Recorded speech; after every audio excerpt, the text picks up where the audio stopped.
Assalamualaikum warahmatullahi ta'ala wabarakatuh. Saudara-saudariku, selamat bertemu kembali di dalam siri Fahami Al-Quran dan Solat dengan Mudah. Pelajaran 12A, di mana kita akan belajar makna surah An-Nas. Nama saya Dr. Muhammad Ibrahim daripada Akademi Darul Quran. Jadi kita akan pelajari selain dari surah An-Nas, dalam tata bahasa kita akan pelajari berkenaan dengan fi'il, fatahah, ja'ala dan lain-lain lagi, dan juga tips pembelajaran berkenaan dengan membaca Al-Quran.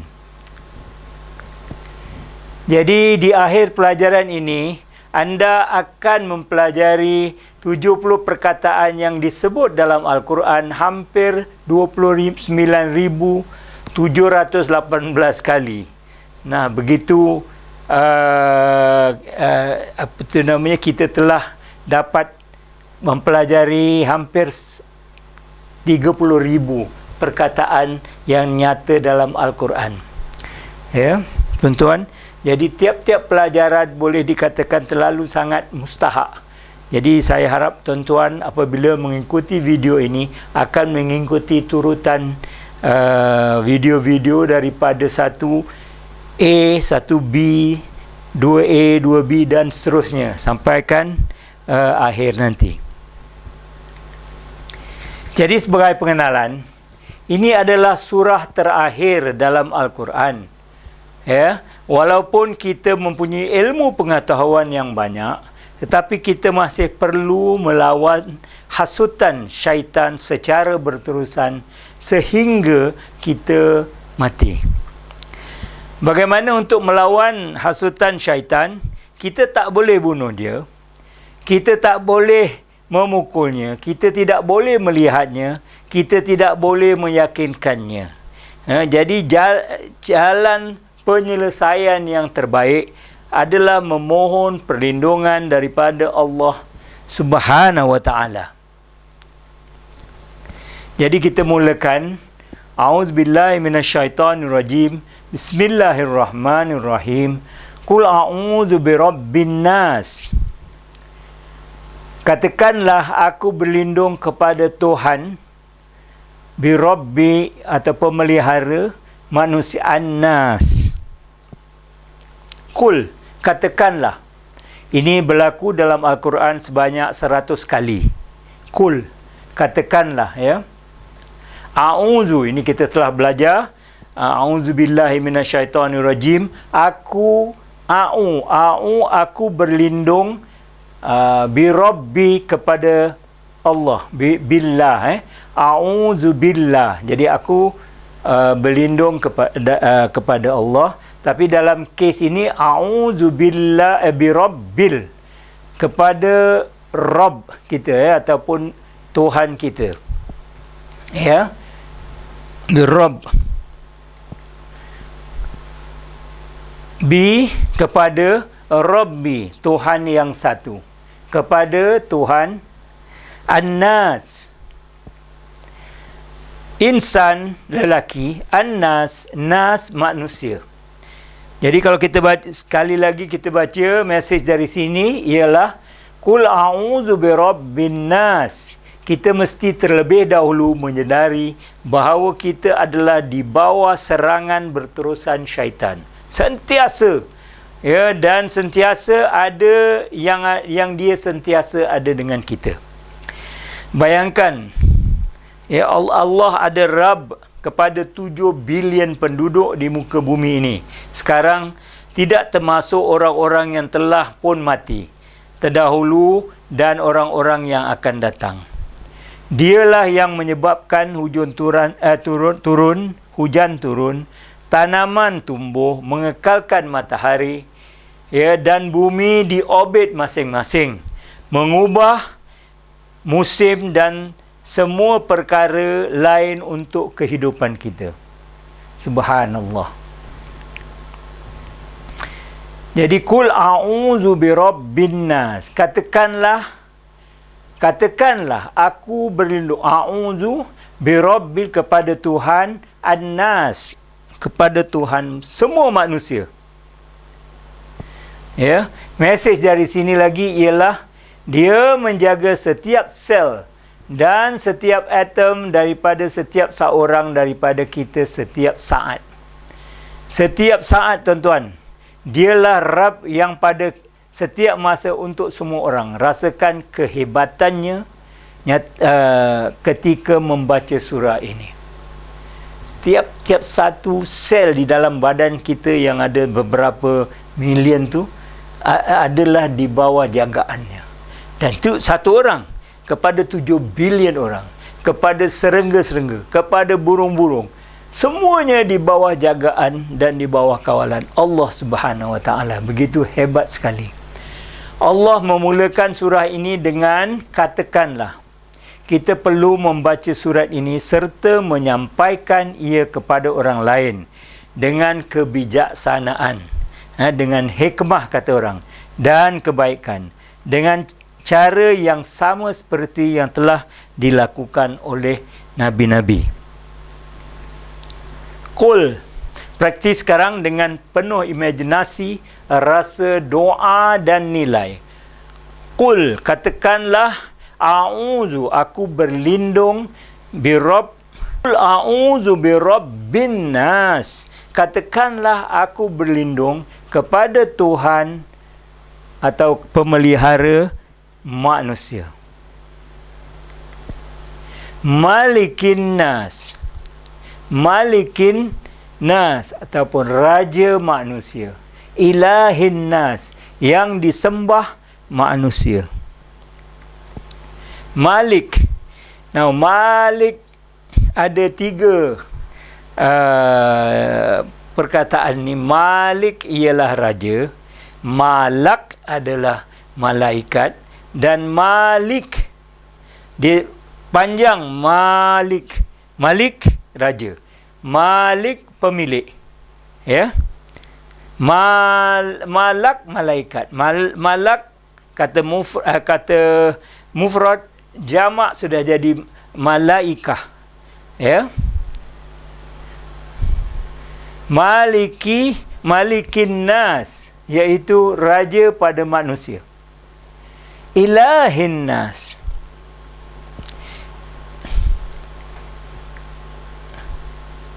Ilahin nas, Tuhan yang disembah manusia. Ilahin nas, Tuhan yang disembah manusia.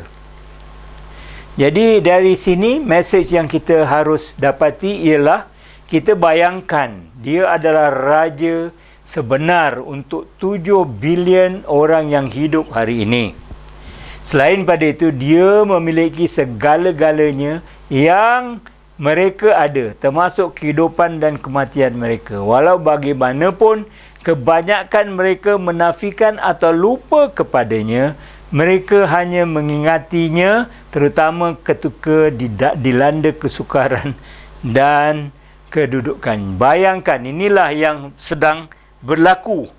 Ya, tak kita tanya, ya Allah, atau kita doa, ya Allah, bantulah saya menerimamu sebagai raja yang sebenar dan hanya Tuhan yang satu dalam kehidupan seharian. Di mana-mana saya boleh di mana saya boleh membuat pilihan.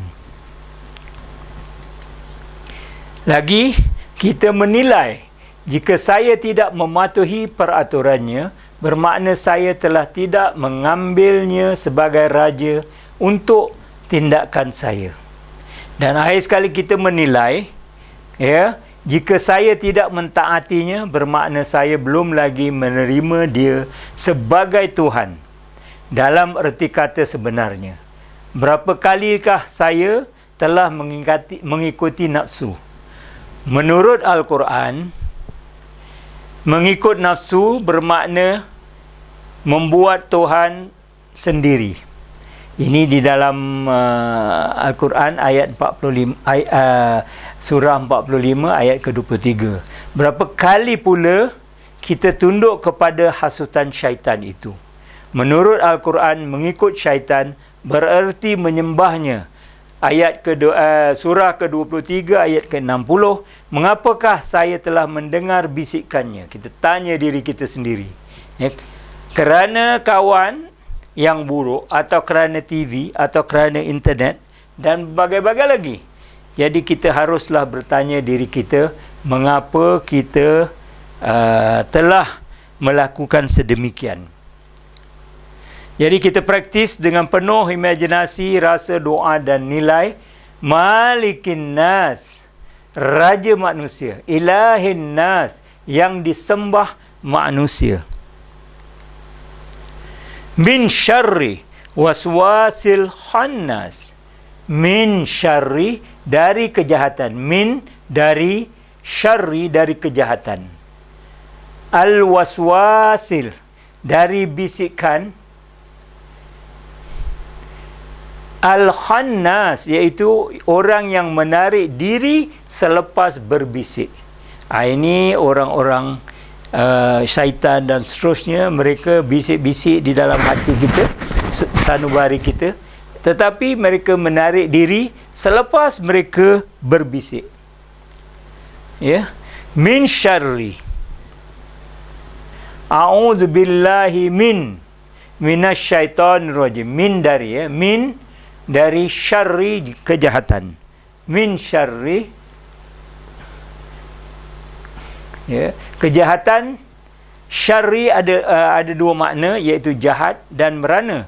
Kalau kita ikut hasutan syaitan yang jahat, lama kelamaan kita akan merana.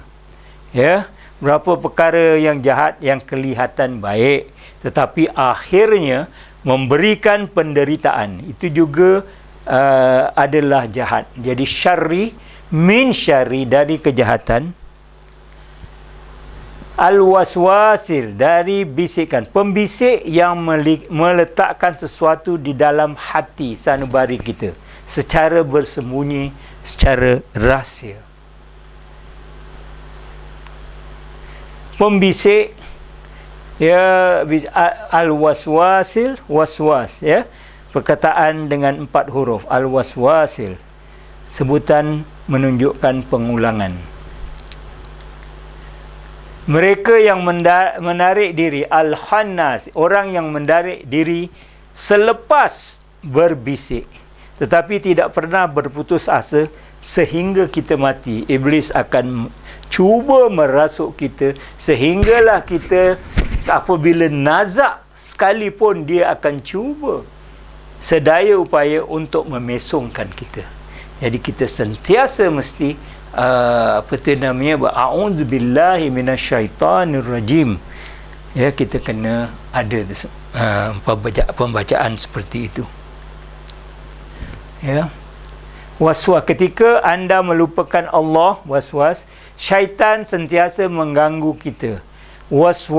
Waswasil khannas, ketika anda mengikat, atau ketika anda mengingati Allah, dia bisik pada kita dan seterusnya dia tarik diri.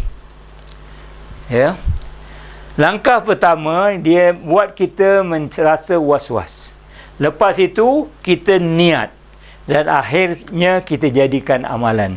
Jadi pengulangan menjadi tabiat, dan tabiat akhirnya menjadi takbir, dan seseorang itu menjadi syaitan bertopengkan manusia. Ini yang kita harus menjauhkan diri kita daripadanya. Ya, min syarril waswasil khannas. Mesej dari sini, tuan-tuan, mesej dari sini ialah rasakan kehadiran dua malaikat yang sentiasa bersama kita, dan juga musuh terburuk kita, iaitu syaitan. Tiap-tiap kita ada syaitan. Tiap-tiap kita, ya, ada dua malaikat. Jadi kita tak payah nak cari rumah hantu ke, ada hantu ke apa, sebab hantu tu ada dekat kita. Sedarlah pemusuhan dan serangan-serangan dari syaitan. Mintalah dengan ikhlas perlindungan dari Allah, dan ketahuilah kepentingan dan kebesaran zikir Allah, kerana ia menjauhkan kita secara terus-menerus daripada syaitan. Kalau kita sentiasa berzikir, insya-Allah syaitan akan pergi jauh-jauh. Dia takut dengan kita. Jadi kita praktis dengan imajinasi, rasa, doa dan nilai. Min syarril waswasil khannas, dari kejahatan, min syarri al waswasil, dari bisikan, al khannas, orang yang menarik diri selepas berbisik. Allazi yuwaswisu fi sudurin nas, allazi yang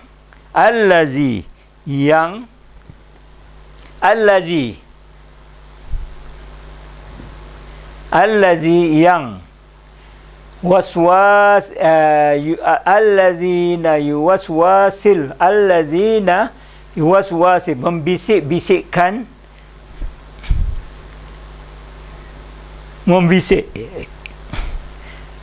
yuwaswasu, membisik, orang yang membisik, waswas,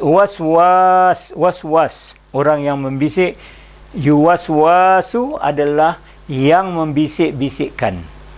Fis sudurin nas, dalam dada. Fis sudurin nas, sudur adalah dada, suduri dada-dada, ya. Sudur dan suduri dada-dada. Fi sudurin nas, pada dada-dada manusia. Disebut dalam Al-Quran, An-Nas disebut dalam Al-Quran sebanyak hampir 300 kali. Allazi waswisu fi sudurin nas. Mesej dari sini ialah bisikan adalah untuk meletakkan sesuatu secara diam-diam ke dalam hati kita. Tuan-tuan, syaitan cuba berbisik ke dada kerana dada merupakan pintu masuk ke dalam hati. Ini adalah sama seperti seorang pencuri yang memasuki melalui ruang terbuka sekitar rumah. Jika hati itu hidup dan bunyi dari zikir Allah, akan menggagalkan serangan bisikan syaitan. Dan dia menarik diri dengan duka cita. Jika tidak, orang itu akan mula melakukan dosa. Allah berfirman tentang dalam Al-Quran, penyembuhan adalah di dalam dada. Ia menyembuhkan penyakit kejahilan, keraguan, kepura-puraan dan hawa nafsu dan yang jahat. Praktis allazi yuwaswisu fi sudurin nas. Allazi yang yuwaswisu fi, membisik-bisikkan, fi sudurin nas, fi sudurin di dalam dada, pada manusia, an-nas pada manusia, minal jinnati wan nas, iaitu dari kalangan jin. Syaitan itu jin juga. Wan nas, dan manusia, dari kalangan jin dan manusia. Minal jinnati, min dari al-jinnati, kalangan jin, yang berlaku dalam Al-Quran sebanyak 32 kali, ya. Dan wan nas, iaitu perkataan terakhir Al-Quran adalah orang-orang dalam kurungan jahat. Ini menyadarkan kita untuk memastikan kita berada dalam kalangan orang-orang yang baik, ya. Ingat tu, terutama orang-orang muda kita. Kena fikirkan siapa kawan kita, siapa sahabat kita, siapa yang kita selalu berhubung, kait, rapat dan seterusnya. Jadi mesej dari sini ialah Nabi diberitahu bahawa setiap seorang daripada kita mempunyai jin ataupun syaitan yang sentiasa bersama. Jin syaitan ini sentiasa cuba untuk menyesatkan kita di setiap kesempatan yang mungkin. Berlindunglah kepada Allah dari makhluk yang jahat ini. Rancang cuba untuk mengelakkan semua program-program yang buruk, alat rakan-rakan dan gunakan masa anda untuk melakukan perkara-perkara yang baik. Ya. Di samping itu, untuk memohon bantuan Allah, berusahalah sebagai satu pasukan untuk mewujudkan suasana yang bersih dan bebas dari perkara-perkara yang jahat. Amal ma'ruf, nahi mungkar. Jadi kita baca dengan imajinasi, rasa doa dan nilai. Minal jinnati wan nas, dari kalangan jin dan manusia. Manusia di sini dari kalangan jin. Jin kita tahu jin syaitan jahat. Wan nas, dan juga manusia yang jahat. Ya tuan-tuan, jadi kita ulang kaji sebelum kita pergi ke pelajaran seterusnya. Ya, Qul a'udzu birabbin nas. Katakanlah aku berlindung kepada Tuhan manusia. Malikin nas, raja manusia. Ilahin nas, yang disembah manusia. Min syarri, dari kejahatan. Al-waswasil, dari bisikan. Al-khannas, orang yang menarik diri selepas dia berbisik. Allazi yuwaswisu fi, yang membisik-bisikkan, fi sudurina, dalam dada pada manusia atau dalam dada manusia. Minal jinnati wana, dari kalangan jin dan manusia. Tuan-tuan, kita rehat sebentar sebelum kita teruskan dalam pelajaran 12B. Wabillahi taufiq wal hidayah. Wassalamualaikum warahmatullahi taala wabarakatuh.